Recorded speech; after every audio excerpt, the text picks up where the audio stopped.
Yes, I'd love to hear from both of you, but Patrick, to begin with, how do you deal with people responding, or they don't know how to respond, or they're fearful of responding? How does that tally with some of the things that Mel's has been saying?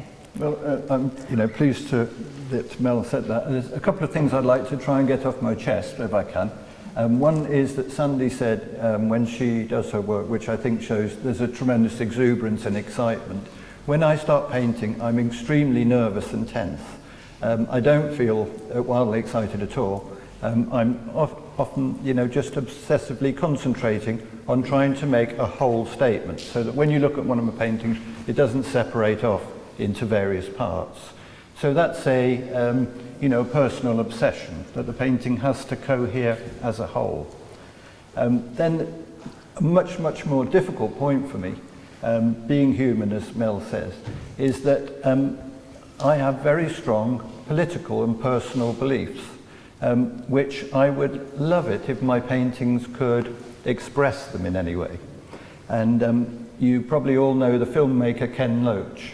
And if you want to know what my political beliefs are, go and watch Ken Loach, because he says it in film in a way that I could not possibly say it in my painting. But I will say that this painting, which I've retitled, was painted during the bombardment of an area of Syria by the Syrian government, where a large number of children were killed. And I painted that painting with that feeling in intensely in mind. It was with me every day. I went home and watched it on the television, and I came back and painted.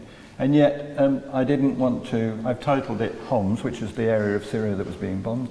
But I can't. There's nothing. The painting isn't going to scream, as Guernica might have done, some sort of horror at what was going on in the world. But it did help my motivation in having to paint it. And all the paintings do have these. They have something that set them off. Now, whether it's important that the observer, as Mel said, gets that idea. One young lady was very nice and said, it looks like a tunnel, and thank God there's a bit of light at the end of it. And I thought that was a very lovely Did you start by knowing that was going to be your subject? No, not at all. It evolved like that? Yes, absolutely. When everybody always asks me how do I start my paintings, and I just paint every day. I go and stretch up a big canvas, and I paint every day, because that's what I do. I don't start with the intention to express. But is that a subject actually, or is it just a title? Sorry? Is that actually the subject? Yeah, I'm not sure. Yes. Well, that's a good the subject of the painting. Yes, good. Yes. I mean, it seems to me like especially taking what Mel said about this sort of freedom of interaction between the painting and the observer, the title, and being directed in that way to the things that you were thinking about and watching on television at the time you were painting in your everyday way that you were doing. It seems like a massive restriction on our ability to actually look at the painting. Yes. To have that kind of sort of layered in front of you. Yes. And maybe you could make a painting about it, but I'd be much more satisfied if there was actually some observable, figurative content that you could actually understand that from. Yes. There is in Guernica. As there is in Guernica, exactly. That you can see in that painting the horror of the bombardment of civilians or whatever. You can see dramatically. You can see and feel in this painting. I don't think you can. All right. Where can you see it? I mean, you. No, I appreciate that. It's in the title. When you either during the making or when the painting is finished, do you ever consider the viewer? Do you ever kind of say, I wonder how they feel about that one? Not whether they like it or not, but what kind of response they get emotionally. Only I sometimes think if I painted it a bit smaller, maybe it's more likely they'd buy one. But no, otherwise I never really considered the observer at all. Yes, I was going to say something that that one of my students came up to me and said that you're an abstract artist, and he almost suggested that I spend my time drinking lighter fluid and painting squares. Do you know what I mean? That because somehow I'm an abstract person in some way. But and I think the idea of this discussion really is to give it a slightly more human aspect. And the lighter view? I gave that up years ago. Because Patrick, in galleries, and if I've been here all afternoon and listened, you often hear people saying, well, I wonder what was going on in his or her life when they painted that. Yeah. You know, and trying to understand the psychology behind, you know, your use of black paint and abstract squiggles, as it were. Yeah. In order, I suppose that's to make us be able to engage in it, to come into our world and our rational worlds more, because we can't grapple with it as it is, other than the purely emotional reaction and loving the colours and the textures and things. So, Yeah. what are some of the things that people say to you, or do they ask you questions?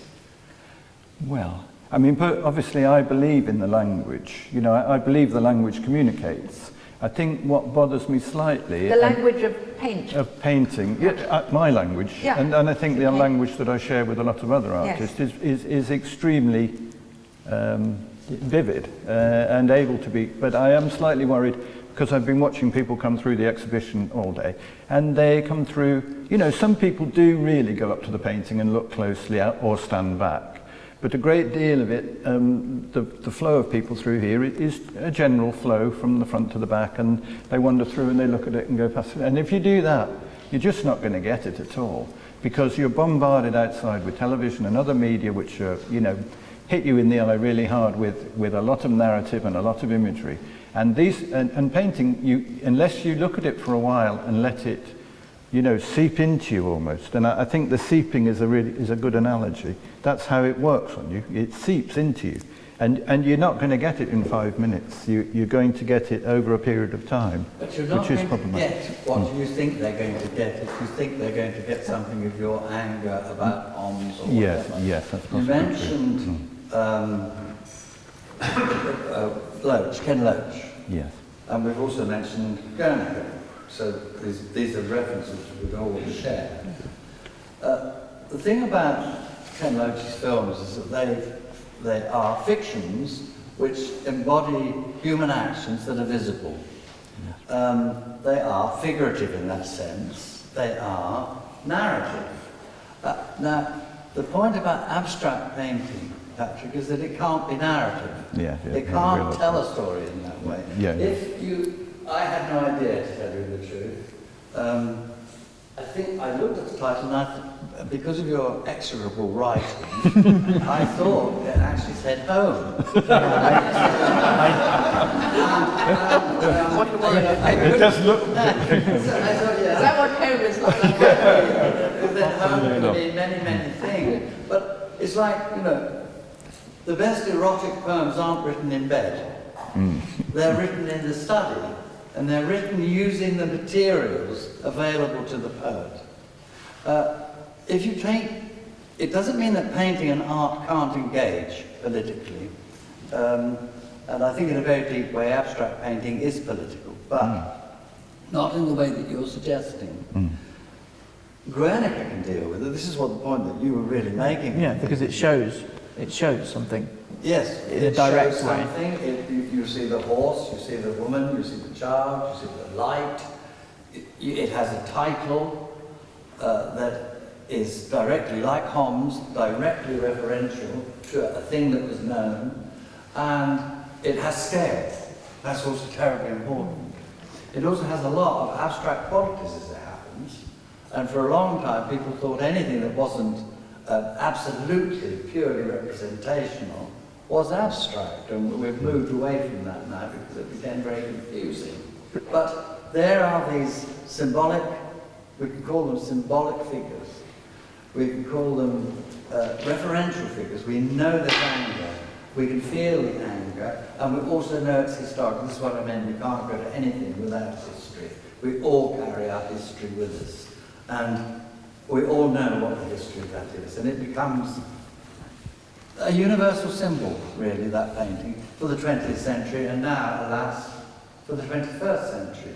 But it isn't abstract. And abstract painting, in a way, can't do that. I mean, the title can give you all sorts of clues. This one is called Shooting Star, isn't it? I wondered why you'd given it that title. But then I looked at it and I thought, yes, I can see why you've given it that title. And a lot of abstract artists do that. They give a title which is intended to pick up on something in the painting which happens to be there. But you didn't intend to paint a night sky with a shooting star. You just looked at it and you thought, oh, that looks a bit like a shooting star. I'll call it a shooting star. And that's absolutely perfectly proper way to go about the business. So, as I said, we have to say, again, your anger, your feeling, your politics, however they may be, whatever they may be, politics with which I deeply sympathise, incidentally, those don't find expression in the painting. But don't you think there is anger and fear and sadness in that painting? We just don't know that it's specific to Syria. I didn't find that. Didn't you? Did you, John? No. I mean, there's also joy in lightness, but somebody who said in that two-sentence thing about there's light at the end of the tunnel actually hit the nail on the head. There's a tunnel, there's darkness, and there's light. Absolutely. Yeah. But if you're a person who's frightened by abstract painting generally... Now you're going to make me tell the story. The first time I was taken by my not yet husband to see a Jackson Pollock exhibition at the Tate. Neither he or I don't understand the picture, the images, and we couldn't understand the label or the description underneath. And I remember coming away thinking, I'm so stupid, I can't understand this at all. I made a bit of progress since then, but I react very emotionally to paintings. It's like music. I wouldn't know whether the order of the sonata was right, but it goes straight to my heart. So that made me very fearful because they're very frightening colours. Well, it was my favourite painting here. And when I came in, the first thing I said to Patrick, well, this is fabulous, but I went up to that white square and I kind of said, that was such a brave move. I mean, I was looking at it as a piece of just purely painting, just put those stop lines, to put a wipe of what almost looks like clay across it, kind of not knowing really the work that was going to sit beside it. Yeah. I think a lot of artists would have, thought a good bit before they hang that piece for the first time in a show that had a very high profile. So I thought it was a great, brave move. And for me, it's the most of the new painting. I think it's just really successful. That's a great kind of marker. It's a real confidence as well. But the problem, I have as an artist is how to title the work, because very frequently the observer goes to the title before they engage with the image. What does this mean? Yeah. And they want a literary, trigger point. But I agree with Mel. I sit back after the painting's finished, and I try and think of something suitable. And it's like not naming a child, that was easier, but it's a very difficult thing to do because of the importance attached to the word as opposed to the image, which is... Sandy, how do you cope with... Well, I was just sort of thinking about titling. For example, I'm just sitting here looking at that tall piece of mine with the blue sort of square and the colours all down the side.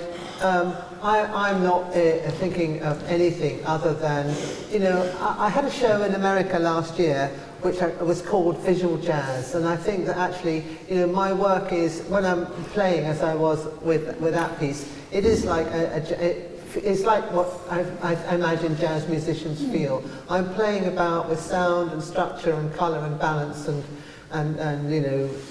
stuff. And dance. Colours and dance and movement. There's quite a bit of movement in there, and there's punctuation and so I call it. I think I often can't remember what I've called them, but I do want to avoid the thing about giving them something specific. So I've just recently started calling them jazz words which don't mean anything. So I think that one's called Shamalama Ding Dong or something like that.